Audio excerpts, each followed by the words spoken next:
If you are pregnant or you've recently had a baby, this podcast is for you.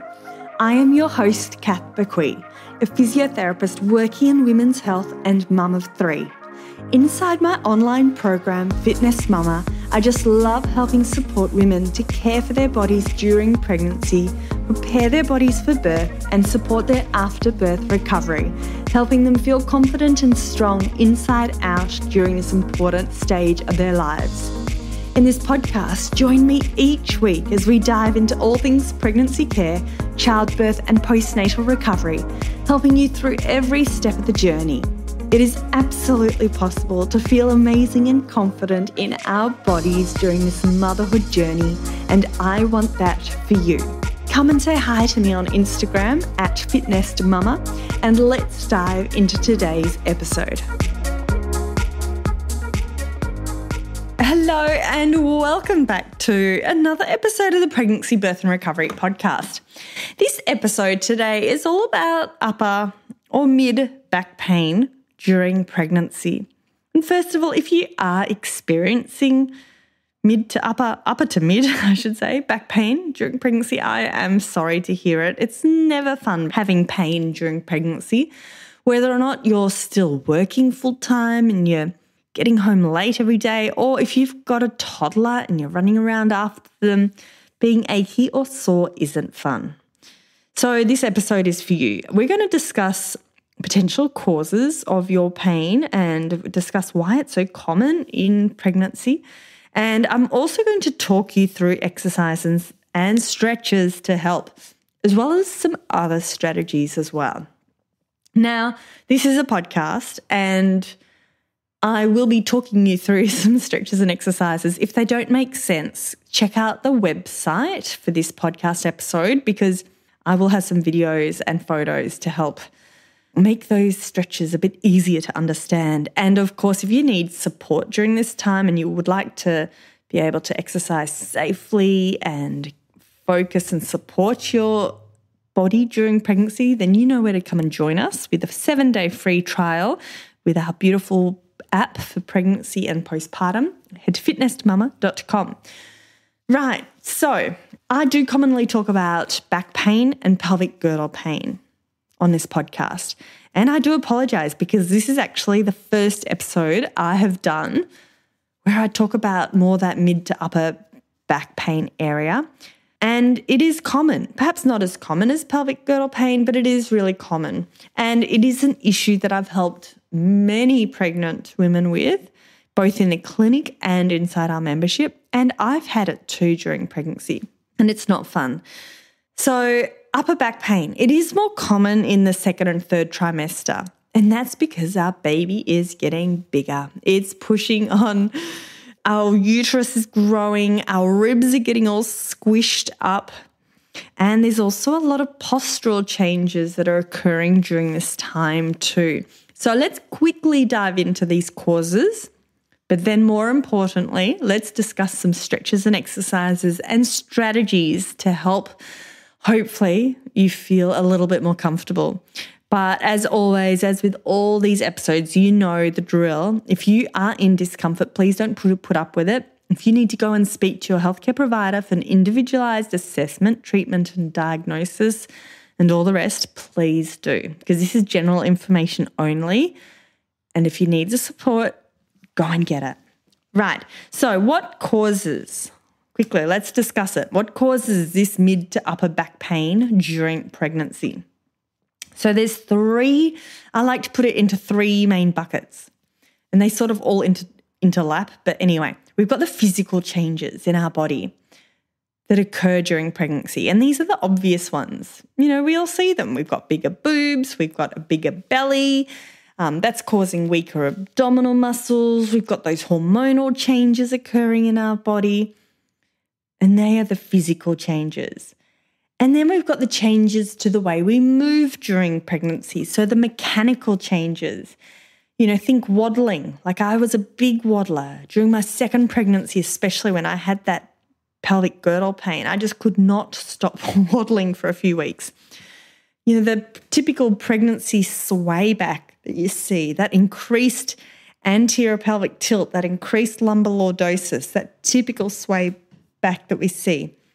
So both these physical changes and mechanical changes lead to postural changes. So we've got the changing body, we've got the changes to the way we move our body, and we've got the postural changes that I've also described. So all these three things contribute to upper back pain. We move differently, we have different posture, we've got weakened muscles, stretched muscles, tight muscles. It's a beautiful concoction. Well, not very beautiful, but you know what I mean. So let's discuss some ways to manage this during pregnancy. And I'm going to, again, pop it into 3 different buckets. So the first one is we want to build up our strength. We really want to protect ourselves against this even happening in the first place. So we want to build up the strength in our weakened areas.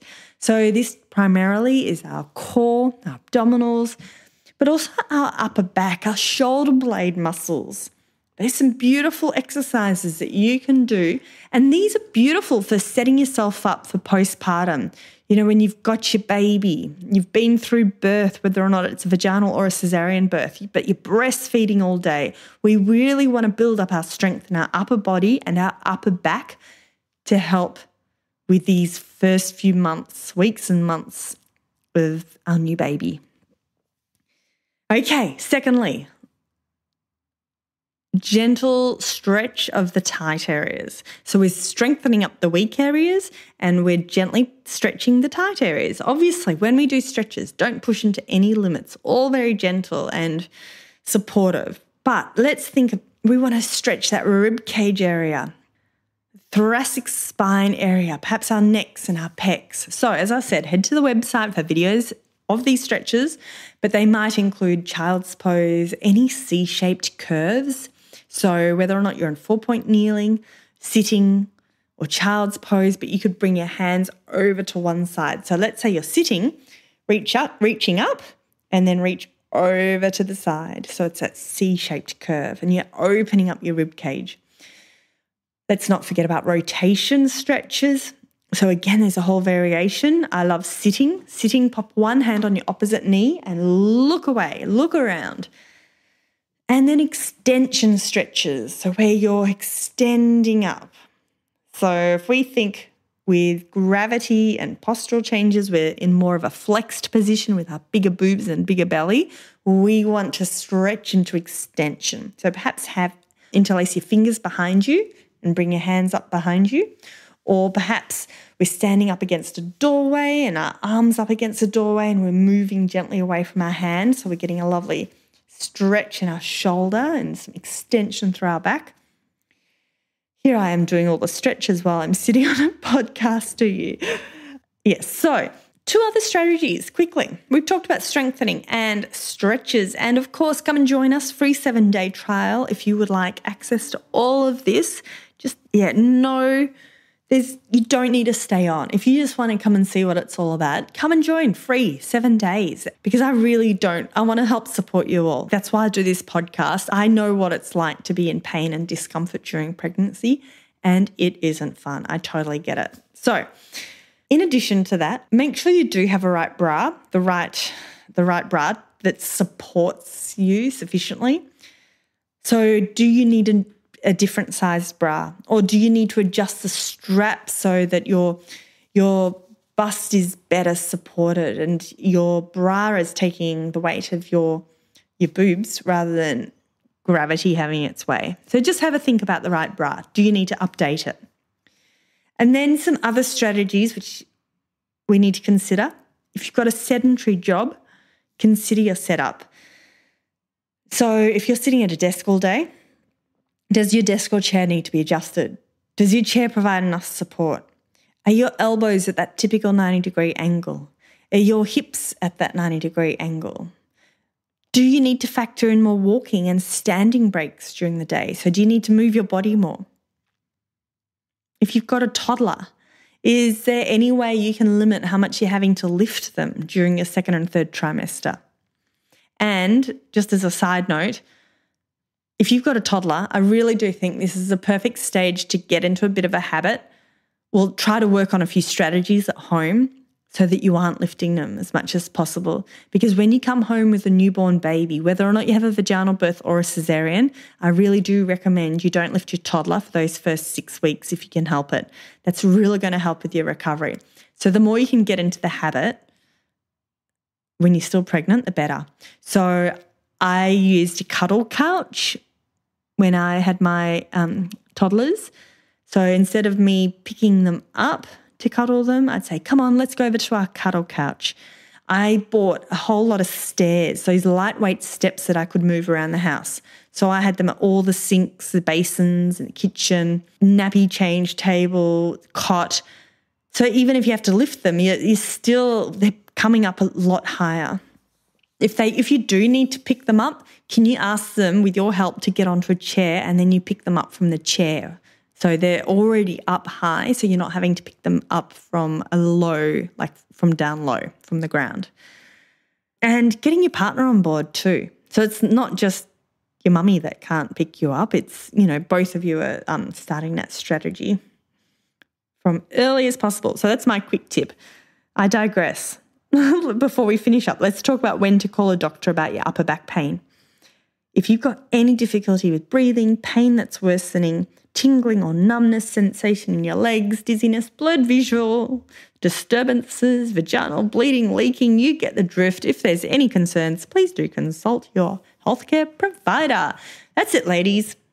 You know where to come and get me. If you would like help supporting your body to manage your aches and pains, or if you want to help prevent yourself getting aches and pains in the first place, or if you want support at any stage during pregnancy and postpartum, you know that Fitness Mama has safe physio-created workouts and stretches perfectly designed for pregnancy and postpartum. We've even got workouts, a whole module of workouts that are pain-friendly, whether or not it's pelvic girdle pain or upper back pain or wrist pain. We've got all the workouts that you need, and there's support from myself, a physio. That's it, ladies. If you need any more support, find me on Instagram at Fitness Mama, or come and check out the videos and the photos on the website, or come and join us inside Fitness Mama. Have a lovely day, and we will see you back here for another episode of the Pregnancy, Birth and Recovery podcast. Thanks for listening to the Fitness Mama podcast, brought to you by the Fitness Mama freebies found at www.fitnessmama.com/free. So please take a few seconds to leave a review, subscribe so you don't miss an episode, and be sure to take a screenshot of this podcast, upload it to your social media, and tag me at Fitness Mama so I can give you a shout out too. Until next time, remember, an active pregnancy, confident childbirth, and strong postnatal recovery is something that you deserve. Remember our disclaimer, materials and contents in this podcast are intended as general information only and shouldn't substitute any medical advice, diagnosis or treatment. I'll see you soon.